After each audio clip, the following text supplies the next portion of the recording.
Massa, le direct de l'histoire. 2 minutes seulement, 6000 personnes connectées. Yes! Tu es vraiment la reine du Bikutsi. Je te donne les mains, les pieds, tout. Même quand Paul parle là, ce n'est plus comme ça. Maman gagne. Entre-temps, moi-même là, ça m'a pas laissé d'être. J'étais sauf que c'est ça. Et je vais décortiquer son direct là. Et avec toutes les incohérences, les mensonges que j'ai pu déceler. Ma vidéo n'a pas vocation à attiser la haine. Non. Je veux juste relever quelques petites choses qui ont été dites et qui ont été contredites dans le même direct pour qu'on arrête finalement un petit peu de nous prendre pour des cons. Abonne-toi déjà si tu n'es pas encore abonné à ma chaîne et surtout active la petite cloche de notification pour ne rater aucune de mes vidéos en cette période de confinement. On va faire ça dur, on va frapper sec.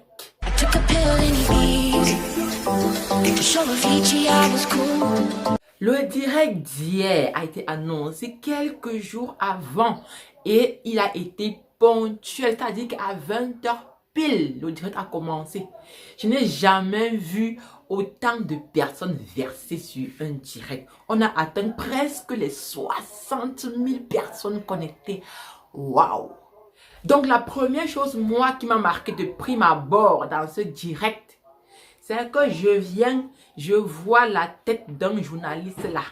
Je me suis dit, celui-ci, il fait quoi là? Pourquoi avoir fait appel à un journaliste de renom et en plus qui est un excellent communicateur? Cela suscite plutôt des interrogations en fait, on va dire ça comme ça. Pourquoi avoir fait appel à lui?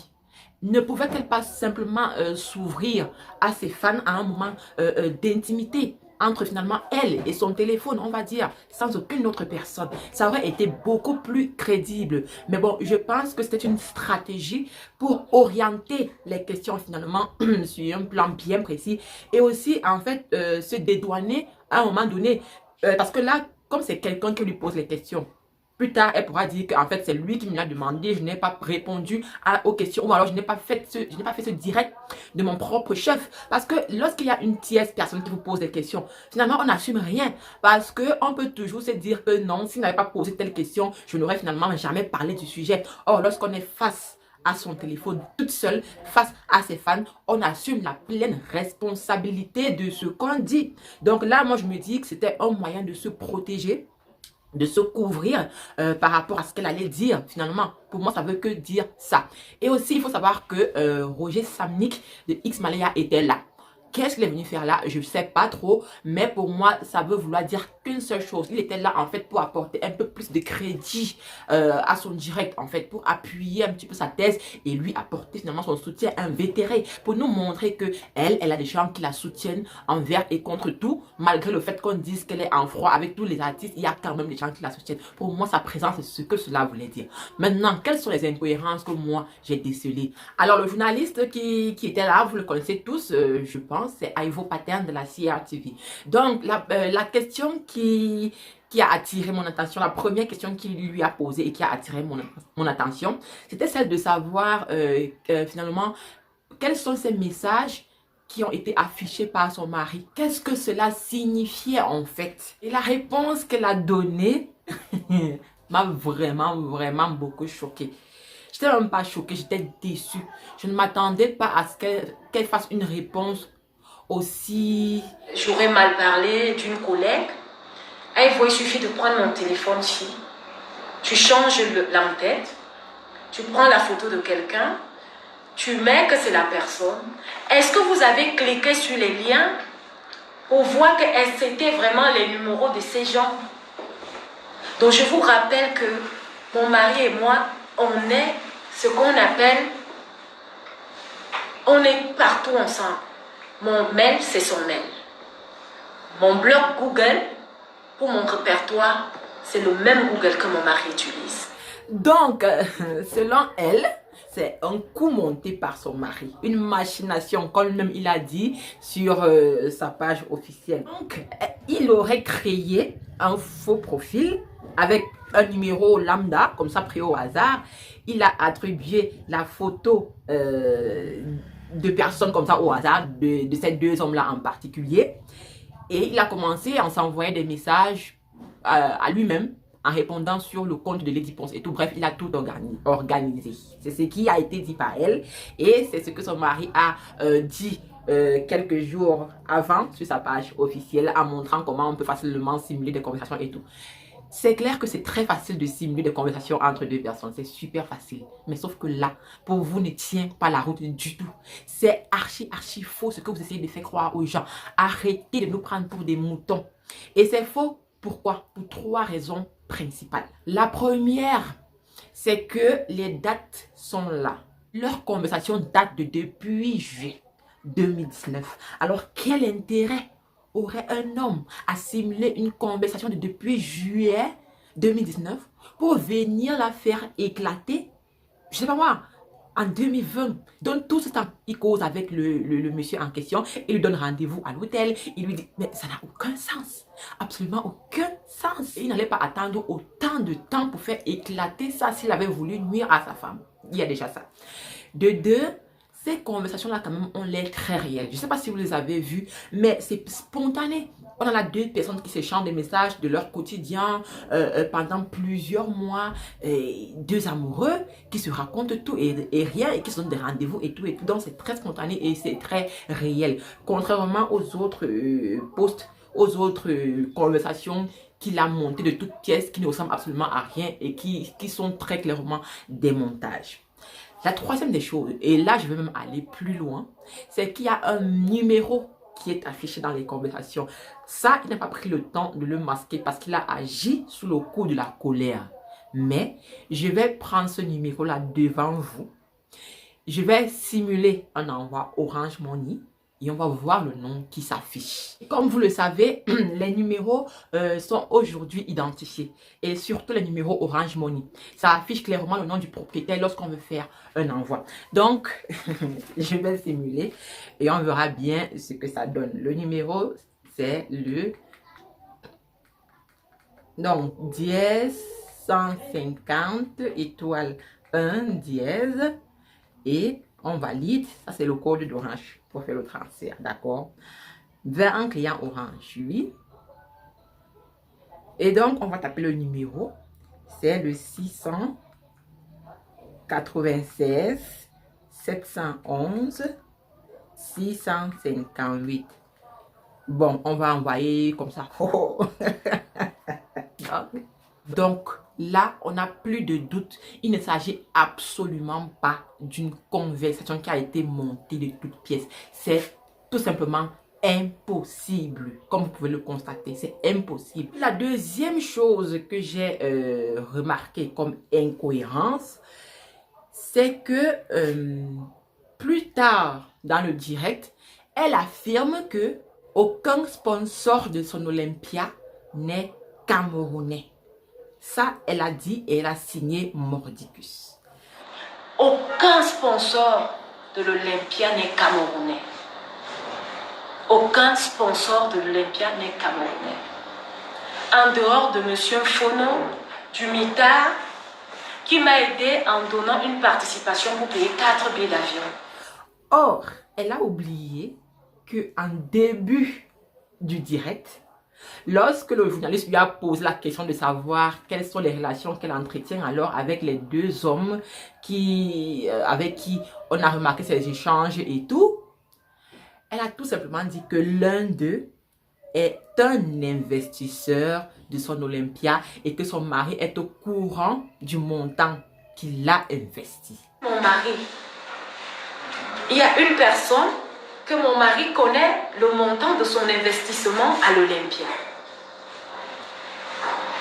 L'autre personne, mon mari, sait que nous sommes en studio en ce moment.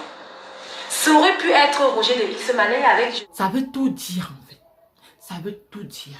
Moi, j'aurais souhaité qu'elle assume et qu'elle dise pourquoi elle a fait. C'est tout. Tout le monde fait des erreurs. Personne n'est parfait. Il y a plein de femmes ici dehors qui trompent le mari. Mais je veux dire, on ne le fait jamais pour rien. Il y a toujours une raison. Et elle a dit, son mari est parti 8 mois. Ils ne se sont pas vus, 7 ou 8 mois, un truc comme ça. Ils ne se sont pas vus toutes ces périodes-là. Donc, on peut très bien comprendre qu'à un moment donné, elle est arrivée à faire ce qu'elle a fait. Même si, bon, il n'y a pas de justificatif à cela, mais au moins assumer et dire que voilà, j'ai merdé, excusez-moi et tout. Mais non, on essaie de nier les évidences et on s'enfonce encore davantage. C'est ça, moi, qui me dérange un peu. Bon, ensuite, ce qui m'a un petit peu gênée encore dans ce direct, c'est que quelque part, elle dit qu'elle n'est pas dans les clashs, qu'elle n'a pas le temps pour ça, qu'elle est trop occupée en tournage, dans ses clips, en studio et tout. On veut bien la croire, on veut bien te croire, Lady, parce que tu nous sers du bon son. Tu fais de la belle musique, des beaux clips et on voit bien qu'il y a du travail derrière. C'est clair que tu es très busy.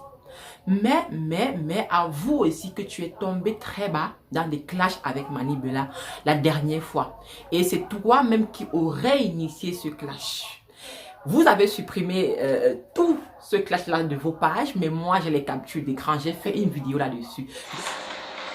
Quand vous voyez mon travail, dites-moi, est-ce que j'ai le temps de m'attarder aux histoires des clashs? Moi, je ne fais pas du coupé-décalé, je ne fais pas du rap, La vidéo est ici, vous pouvez cliquer pour aller voir tout ce qui s'est dit entre elles.